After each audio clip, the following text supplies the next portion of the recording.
Nandakumar sir please come in. நான் இந்த debate widen பண்ணணும்னு நினைக்கிறேன். நந்தகுமார் சார், இப்போ இதுல நாட்டுப்பண் பத்தி பேசினார். அதுல இவங்க எடுக்கிற ஸ்டான்ஸை பார்க்குற ஒரு நியூவான்ஸ் பொசிஷன் எடுக்கிறாங்க. பாஜக கொள்கை எதிரி தான், ஆனா எல்லாத்துக்காகவும் மோதிட்டு இருக்க அவசியம் இல்லை அப்படிங்கிறாங்க. அதுல நீங்க எல்லாம் ஒரு இன்டர்பிரட் பண்ண ஒரு நியூவான்ஸை as many words வெளிப்படுத்துறாங்க. இந்த அப்ரோச் எப்படி பாக்குறீங்க? இந்த உரை, அதற்கு வந்த எதிர்வினைகள், இது பற்றி உங்களுடைய முதற்கட்ட கமெண்ட்டையும் சேர்த்து பதிவு செய்யுங்க. இது மினிஸ்டர் ஆஃப் ஹோம் அஃபேர்ஸ்னுடைய டைரக்ஷனே இருக்குது.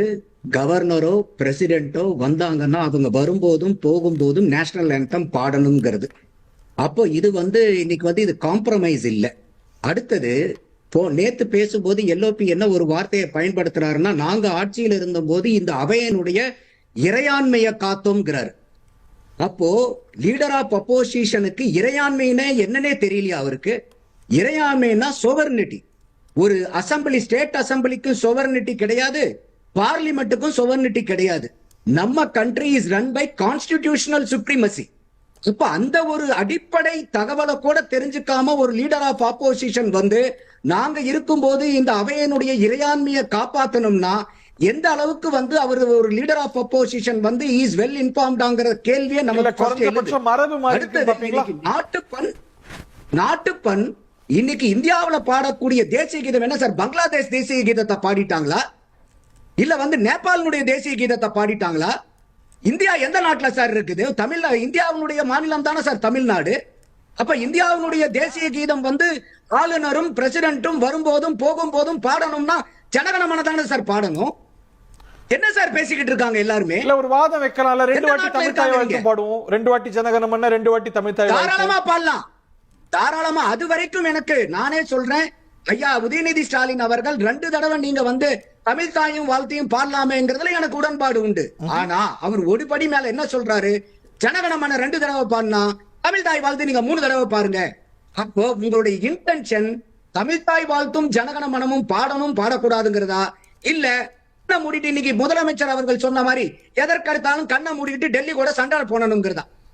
அப்போ இதுதான் நம்ம கேள்வி கேட்கிறோம். அடுத்தது இன்னைக்கு கேஸ பத்தி பேசினாங்க. நான் 2 கேஸ் பத்தியும் பேசுறேன். சரவணன் பேசினாரு.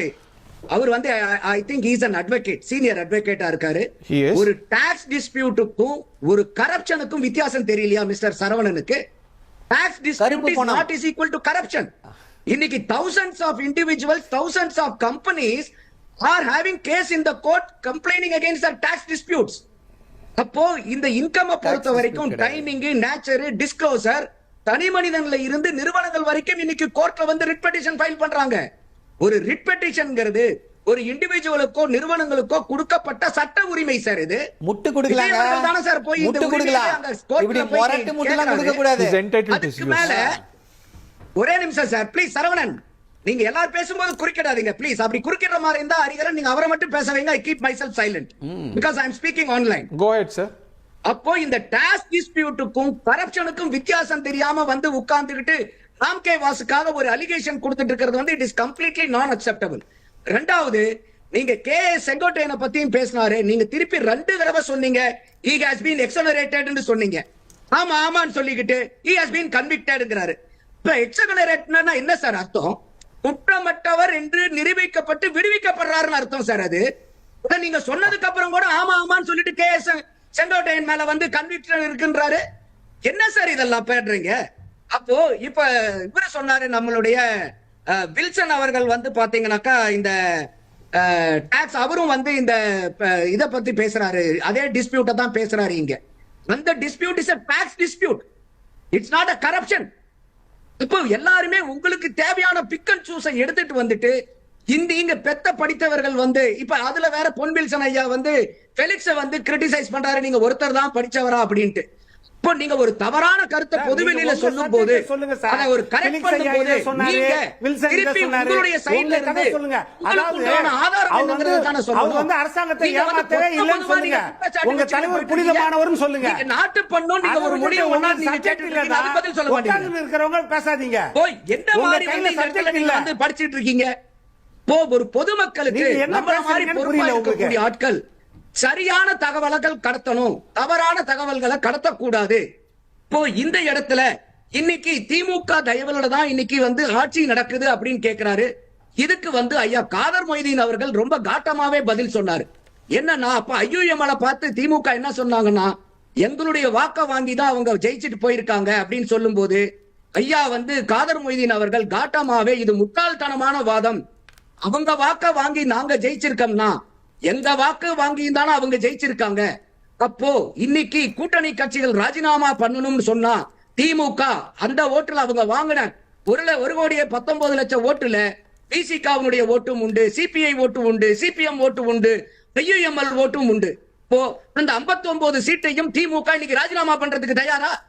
இந்த தார்மீக உரிமை இருக்கா உங்களுக்கு? இப்ப இன்னும் வந்து எங்களுடைய தயவுல ஆட்சிங்கிறது என்ன சார் ஒரே புலம்பலா இருக்கு? எதுக்கு சார் இது மாதிரி? Please accept your loss. யாருமே தேர்தல்ல தோக்கிறது ஜெயிக்கிறது சகஜம். திமுக இந்த தோல்வி புதுசா? ஏன் இந்த தோல்வியை மட்டும் உங்களால ஏத்துக்கவே முடியல? அவங்க வந்து ஏன் வந்து ஜீரணிக்கவே முடியல? இருக்காதுல்ல. It is well within the permissible political டிஸ்கோர்ஸ்ல. இப்போ ஒரு பொலிட்டிக்கல் டிஸ்கோர்ஸ்ல எந்த ஒரு அரசியல் கட்சியும் இந்த விமர்சனம் வைக்க தானே செய்யும். ஆல்டர்னேட் விமர்சனமும் இருக்கு நீங்க சொல்ற மாதிரி. Hari, you know very well that in constitution both pre-poll and post-poll alliances Absolutely. are அது accepted. மாற்று கருத்தில் ஆனா இந்த விமர்சனம் இயல்பு தானே. Felix has clearly explained once when the election is over, pre-poll alliance is dismantled. அப்ப கூட இவங்க இந்த கூட்டணி கட்சிகள்லாம் என்னன்னாக்கா ரொம்ப பெருந்தன்மையோட அவங்க சொல்லிக்கிட்டு இருந்தாங்க, நாங்க வந்து இன்னைக்கு ஆதரவு வெளியிருந்து கொடுத்துக்கிட்டு இருக்கோம், நாங்க திமுக கூட்டணியில தான் இருக்கிறோம்னு சொல்லிக்கிட்டு இருந்தாங்க. ஆனா திமுக அவங்களுடைய பொறுப்பற்ற பேச்சுனால நாங்க தான் சொன்னோம், எங்களுடைய அனுமதியை கேட்டுதான் போனாங்க, நாங்க தான் அனுப்பிச்சு வச்சோம் அப்படின்னு இந்த சொல்றதுல கேட்டு கேட்டு கேட்டு அவங்க ரொம்ப கசந்து போய் இது ரொம்ப புளிச்சு போய் தான் அவங்களே பொறுமை இழந்து. நீங்க யோசிச்சு பாருங்க, 1967 இருந்து ஐயுஎம்எல் ஒரு 2 எலெக்ஷன்ல மட்டும்தான் திமுக கூட இல்ல, மீதி அத்தனை எலெக்ஷன்லயும் திமுக கூட இருந்தாங்க. இப்போ நான் ஒரு கேள்வி கேட்கிறேன் ஹரி, 1998 பாராளுமன்ற தேர்தல்ல திமுக 5 சீட்டு ஜெயிக்குது, தமிழ் மாநில காங்கிரஸ் 3 எம்பி ஜெயிக்கிறாங்க, சிபிஐ 1 சீட்டு ஜெயிக்குது. இப்போ பாரதிய ஜனதாவை எதிர்த்து தான் இந்த ஓட்டு வாங்குறாங்க, சீட்டு வாங்குறாங்க. உண்மையார் ஜெயலலிதா அவர்கள் வாஜ்பாய் அவர்களுக்கு ஆதரவை விலக்கினதுக்கு அப்புறம் திமுக யாரை கேட்டுட்டு போய் நீங்க பாரதிய ஜனதாவுக்கு ஆதரவு கொடுத்தீங்க? இப்ப நீங்க உங்களுடைய கூட்டணி கட்சி எல்லாம் வரலாறு படிச்சுட்டு பேசுங்க. என்ன அர்த்தம் இது? வரலாறு படிச்சுட்டு பேசுங்க சார். சொல்லுங்க. சும்மா எல்லாம் தெரிஞ்ச மாதிரி நீங்க சொல்லுங்க. தவறான தகவல்களை பதிவு செய்யாதீங்க. தவறான தகவல்களை பதிவு செய்யாதீங்க. அதன் பின்னர் 1999 நடந்த தேர்தல்ல கூட்டணி வச்சு அந்த கூட்டணியில தான் ஆட்சிக்கு போனாங்க. இதெல்லாம் தவறான தகவல்களை சொல்லாதீங்க. அறியாமையில பேசக்கூடாது. 1998 தேர்தல்ல பாரதிய ஜனதா ஜெயிச்சதுக்கு அப்புறம் உண்மையார் ஜெயலலிதா அவர்கள் அவங்க வாபஸ் பெறாங்க அவங்க ஆதரவை. 99 எலெக்ஷனுக்கு முன்னாடியே திமுக பாரதிய ஜனதாவுக்கு ஆதரவு கொடுத்து இந்த நம்பிக்கை எடுப்பு வாக்குல வாக்களிச்சாங்க. பாரதிய ஜனதாக்கு யாரை கேட்டு வாக்களிச்சீங்க? படிச்சுட்டு வந்து பேசுறேன்னு சொல்லிட்டு படிக்காம பேசிட்டு இருக்காரு சரவணன். என்ன மாதிரி கருத்து கருத்துட்டு இருக்கீங்க? தமிழ் மாநில காங்கிரஸ் அப்ஜெக்ஷன் பண்ணிச்சா? கூட்டணியில இருந்த கட்சி அப்ஜெக்ஷன் பண்ணிச்சா? இதுதான் கேள்வி. கூட்டணியில இருந்த தமிழ் மாநில காங்கிரஸோ கம்யூனிஸ்டோ அப்ஜெக்ஷன் பண்ணாங்க. கம்யூனிஸ்ட் விருப்பமா பாஜகவுக்கு வாக்களிக்கிறது இல்ல கம்யூனிஸ்டும் பாஜகவும் நிலைப்பாடு தெரிந்தது தானே. 1998 அம்மையார் ஜெயலலிதா அந்த சப்போர்ட்ட வாபஸ் வாங்கினதுக்கு அப்புறம் நீங்க பாரதிய ஜனதாவை எதிர்த்து தானே சார் ஓட்டு வாங்குனீங்க? இல்ல சார், சிபிஐ ஆதரவு கொடுத்துச்சா போய் பாஜகவுக்கு ஆதரவு கொடுங்கன்னு? அது இல்ல, பாரதிய ஜனதாவை எதிர்த்து ஓட்டு வாங்கிட்டு மக்கள் பாரதிய ஜனதாவுக்கு எதிர்த்தனாலதானே உங்களுக்கு அன்னைக்கு ஓட்டு அளிச்சாங்க. மக்களுடைய ஓட்டை வாங்கிக்கிட்டு யாரை எதிர்த்து ஓட்டு வாங்குனீங்களோ அதே கட்சிக்கு போய் நீங்க சப்போர்ட் பண்ணீங்க 1998ல. அப்ப அது வந்து இப்ப நீங்க பண்ணது என்ன? எதுல எங்க போய் குத்துறீங்க நீங்க? எல்லாமே டபுள் ஸ்டாண்டர்டா சார் டிஎம்கேவை பொறுத்த வரைக்கும்? கேப்போம் சார். அவங்கள்ட்ட இருந்து இல்லையே, இப்ப கவர்னர் ஆபீஸ் வரைக்கும் அபிஷியலா போன கம்ப்ளைண்ட் தானே. It is not coming out of thin ஏர்ங்கிறார் நந்தகுமார் சார். Please respond. இல்ல ஹரி, இப்ப இதுக்கு வந்து அன்னைக்கே வந்து அமமுகவுடைய அவரு எஸ்கேவே வந்து அதுக்கு பதில் சொன்னாரு. அவர் இருக்கும் போதே உங்ககிட்ட வந்து தாவேக்கா இந்த மாதிரி ஏதாவது பேசினாங்க போது ஐயா டிடிவிய பக்கத்துல வச்சுக்கிட்டே அவர் இல்லங்கிறார். டிடிவி வச்சுட்டு ஒன்னு சொன்னாரு, சொல்றாரு இல்ல, அப்புறம் பின்னாடி ஒன்னு சொன்னாரு. அடுத்தது அடுத்தது வந்து பாத்தீங்கன்னா இப்ப சரவணன் சொல்றத வந்து வைகோ ஐயா சொல்லியிருக்காரு. ஏன்னா திமுகவினுடைய குதிரை பேரத்துல பெரிய அளவுக்கு பாதிக்கப்பட்டவர் வந்து வைகோ. அவர் என்ன சொல்றாரு இத பத்தி கேள்வி கேட்கும் போது, எங்க கிட்ட இருந்த கம்பம் ராமகிருஷ்ணனை வந்து ராஜினாமா பண்ண வச்சு திமுகல சேர்ந்து அவங்க டிக்கெட்டை கொடுத்து அவங்க ஆட்சியில ஜெயிக்க வச்சாங்க. அதே மாதிரி இன்னைக்கு அனிதா ராதாகிருஷ்ணன் திமுகல இருக்காரு பாருங்க, அவர் அண்ணா திமுகல இருந்தவரு, அவரை ராஜினாமா பண்ண வச்சு திமுகல டிக்கெட் கொடுக்க வச்சு ஜெயிக்க வச்சாங்க. இப்போ இன்னைக்கு திமுக இந்த மாதிரி குற்றச்சாட்டு சொல்றதுக்கு அவங்களுக்கு என்ன தார்மீக உரிமை இருக்குன்னு திமுகவுடைய ஹார்ஸ் ட்ரேடிங்னால பாதிக்கப்பட்ட வைகோ ஐயா அவர்கள் வந்து பேட்டி கொடுத்திருக்காரு. ஓகே, நான் அதனாலதான் திருப்பி சொல்றேன், திமுக எந்தெந்த விமர்சனங்கள் குற்றச்சாட்டுகள் எல்லாம் அடுத்தவங்க மேல வைக்கிறாங்களோ அது எல்லாமே அவங்களுடைய சுய குற்றச்சாட்டாவும் சுய விமர்சனமாவும் மாறிக்கிட்டு இருக்கு. ஏன்னா இவங்க சொல்லக்கூடிய அத்தனை விஷயங்களும் திமுக வந்து முற்காலத்துல பண்ணிருக்கு. இன்னைக்கு கூட ஐயா உதயநிதி ஸ்டாலின் அவர்கள் வந்ததுக்கு அப்புறம் வெளியே வந்துட்டு பிரஸ் மீட் கொடுக்கும்போது என்ன சொல்றாரு, சார் அவர் சிஎம் வந்து பாத்தீங்கன்னா ஸ்கிரிப்ட பார்த்து படிக்கிறாரு சார்ங்கிறாரு. இந்த ஸ்கிரிப்ட பார்த்து படிக்கிறாருன்னு சொல்ற டைலாக சொல்லும் போது உதயநிதி ஸ்டாலின் ஸ்கிரிப்ட பார்த்து படிக்கிறார். நீங்க அந்த பிரஸ் மீட்டை திருப்பி பாருங்க. இப்போ நீங்க ஸ்கிரிப்ட பார்த்து படிச்சுக்கிட்டு ஐயா இவரு சிஎம் வந்து ஸ்கிரிப்ட பார்த்து படிக்கிறாருன்னு சொல்றதுல என்ன சார் ஸ்கிரிப்ட பார்த்து படிச்சு பிரஸ் மீட் பண்ற தைரியம், ஸ்கிரிப்ட பார்த்து படிச்சாவது பிரஸ் மீட் பண்ற தைரியம் வந்து எங்களுடைய எதிர்க்கட்சி தலைவருக்கு எங்களுடைய தலைவருக்கு இருக்கு. அந்த தைரியம் உங்களுக்கு இருக்கான்னு தான் கேக்குறோம். ஒரு தடவை பிரஸ் மீட் பண்ணுங்களே சார், சார் போது தலைவரிக்க ஓடுறீங்களே, டெல்லியில போகும்போது தலைவரிக்க ஓடுறீங்களே, கேள்விகள் கேட்கும்போது பிரஸ்காரங்க கேள்வி கேட்கும்போது அதை வந்து ஸ்கிரிப்ட பார்த்து படிக்க முடியாது. கேள்விக்கு பதில் சொல்லும் போது கேட்ட கேள்விக்கு பதில் சொல்லும் போது உங்களுக்கு என்ன தோணுதோ அதுதான் பேசணும், மனதில் என்ன இருக்கோ அதுதான் பேசணும். பிரஸ் மீட் கொடுக்க தைரியம் இல்லாதவர்கள் தயவு செஞ்சு இதை வச்சுட்டு பேசுறாங்க, அதை வச்சுட்டு பேசுறாங்க. தயவு செஞ்சு பேசாதீங்க. பிரஸ் மீட் பண்ணக்கூடிய தைரியம் இருக்கா? ஒரே கேள்வி. உதயநிதி ஸ்டாலின் அவர்கள் வெளியே வந்து என்ன சொல்றாருன்னா, நாங்க நேத்து வந்து எங்களுக்கு முடிஞ்சிருச்சுன்னு சொல்லிட்டாங்க அவை, அதனால நாங்க வீட்டுக்கு போயிட்டு டிவியை போட்டு பார்த்தா அமைச்சர் பெருமக்கள் பேசுறாங்க. அசெம்பிளியோட ரூல்ஸ் தெரியாது, அசெம்பிளில என்ன நடக்கும் ஒரு தடவை சொல்லிட்டாருன்னா முடிஞ்சு போச்சு சொல்லிட்டாருன்னா என்ன பண்ணவர்கள் தெரியாது அர்த்தம். அசெம்பிளில என்ன பண்ணணும், ரூல்ஸ் என்ன சொல்லுது, ஒரு தடவை பேசணும், எதிர்க்கட்சியில போய் பேசக்கூடாது. சபை ஆட்சி காலங்கள் மாறி இவரு மாண்பு கிடையாது, பொய்யா பேசக்கூடாது. மக்கள் எல்லாம் கண்கொத்தி பாம்பா பாத்துக்கிட்டு இருக்காங்க. இன்னைக்கு சட்டசபைக்குள்ளார என்னென்னலாம் நடந்ததுங்கிறது அத்தனை விஷயங்களும் மக்களுக்கு தெரியும். ஆனா நீங்க இன்னைக்கு எல்ஓபியினுடைய பிரஸ் மீட்டை போய் பாருங்க, சட்டசபைக்குள்ளார நடந்ததுக்கும் அவரு பிரஸ் மீட்ல சொன்னதுக்கும் ஏதாவது உண்மை இருக்குதா? ஏதாவது உண்மை இருக்குதா? நேரம் குறைவா இருக்கிறதுனால இறுதி கருத்தையும் ரொம்ப சுருக்கமா கேட்கணும்னு நினைக்கிறேன். Maybe start with mister Nandakumar. Nandakumar ரொம்ப சுருக்கமா please. Let's all take 30 seconds. நீங்க ஹரி சென்னை 28ன்னு ஒரு படம் வந்துச்சு ஹரி, அதுல பாத்திருப்பீங்க எல்லாருமே பெரிய பசங்க பாட்டுக்கு போயிட்டு அந்த சின்ன பசங்க எல்லாம் கிரவுண்ட்ல கிரிக்கெட் விளையாண்டுட்டு இருப்பாங்க. உடனே இவங்க போயிட்டு என்ன பண்ணுவாங்க, இவங்க எல்லாம் சின்ன பசங்க தானே, இவங்க கிட்ட நம்ம கிட்ட 600 ரூபாய் பெட் மேட்ச் இருக்குதுன்னு சொல்லிட்டு பெட்டை கட்டி விளையாண்டு சின்ன பசங்க அண்டர் எஸ்டிமேட் பண்ணி 600 ரூபாய் போயிடும்.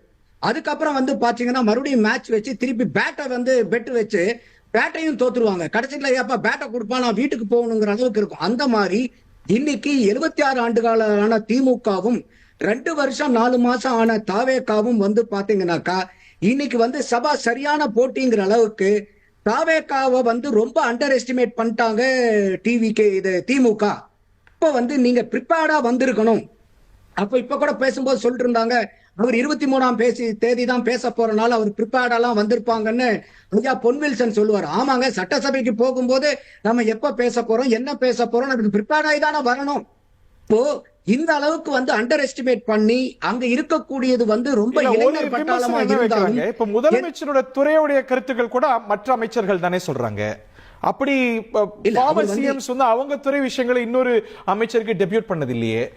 நிறைய பார்லிமெண்டரி டிபேட்ஸ்ல பிரைம் மினிஸ்டர்ஸ் எங்கேஜ் பண்ணிருக்காங்க. ஆஃப் கோர்ஸ் இந்த பிரைம் மினிஸ்டரோட ஸ்டைல் வேற. சிஎம்ஸ் தமிழ்நாட்டுல எங்கேஜ் பண்ணிருக்காங்க. அது இபிஎஸ்ஓ ஸ்டாலினோ ஜெயலலிதாவோ கருணாநிதியோ இவர் கம்மியா எங்கேஜ் பண்றாரு. இல்ல ஒரு லீடர்ஷிப்னுடைய எபிலிட்டியே எங்க இருக்குன்னா இதுல கூட சில பேர் என்ன சொல்றாங்கன்னா ஒவ்வொருத்தரும் வந்து பாத்தீங்கன்னா அந்தந்த அமைச்சருக்கு பெருமக்கள் சொல்றதை விட முன்னால இருந்த முதலமைச்சர்கள் வந்து பேசுவாங்கன்றாங்க. That is not a right leadership. ஒரு ஏபிள் லீடர்ஷிப்ங்கிறத என்னன்னா அவங்களுடைய டீம் மெம்பர்ஸ வந்து ப்ராப்பரா டெவலப் பண்ணி எந்த விதமான கிரைசிஸ் இருந்தாலும் எவ்வளவு கொஸ்டின்ஸ் இருந்தாலும் அதை handle Understood. Point well taken. Delegate பண்ணனால தான் நல்ல leadership. அதுதான் அவரோட leadership. துறை சார்ந்த விஷயங்கள்ல இல்ல இன்னைக்கு லா அண்ட் ஆர்டர் பத்தி பேசுறாரு. அந்த லா அண்ட் ஆர்டர் பேசும்போது தெளிவா அவர் என்ன சொல்றாரு, இன்னைக்கு தெருவுக்கு தெருவு வந்து இன்னைக்கு வந்து போதைப் பொருள் வந்துருச்சு. அப்போ இன்னைக்கு எங்களை பார்த்து கேள்வி கேட்கக்கூடிய திமுக இதற்கு முன்னாடி இருந்த முதலமைச்சர் தானே இந்த காவல்துறையை வச்சிருந்தாரு. இப்போ இந்த போதை கலாச்சாரம் வளரும் போதே முளையிலேயே கிள்ளி எரிஞ்சிருக்கலாமே, ஏன் அதை செய்யல? ரெகுலர் டிஜிபியை நீங்க போடல, பொறுப்பு டிஜிபி போட்டீங்க. அந்த பொறுப்பு டிஜிபிக்கு இன்னொரு பொறுப்பு டிஜிபி.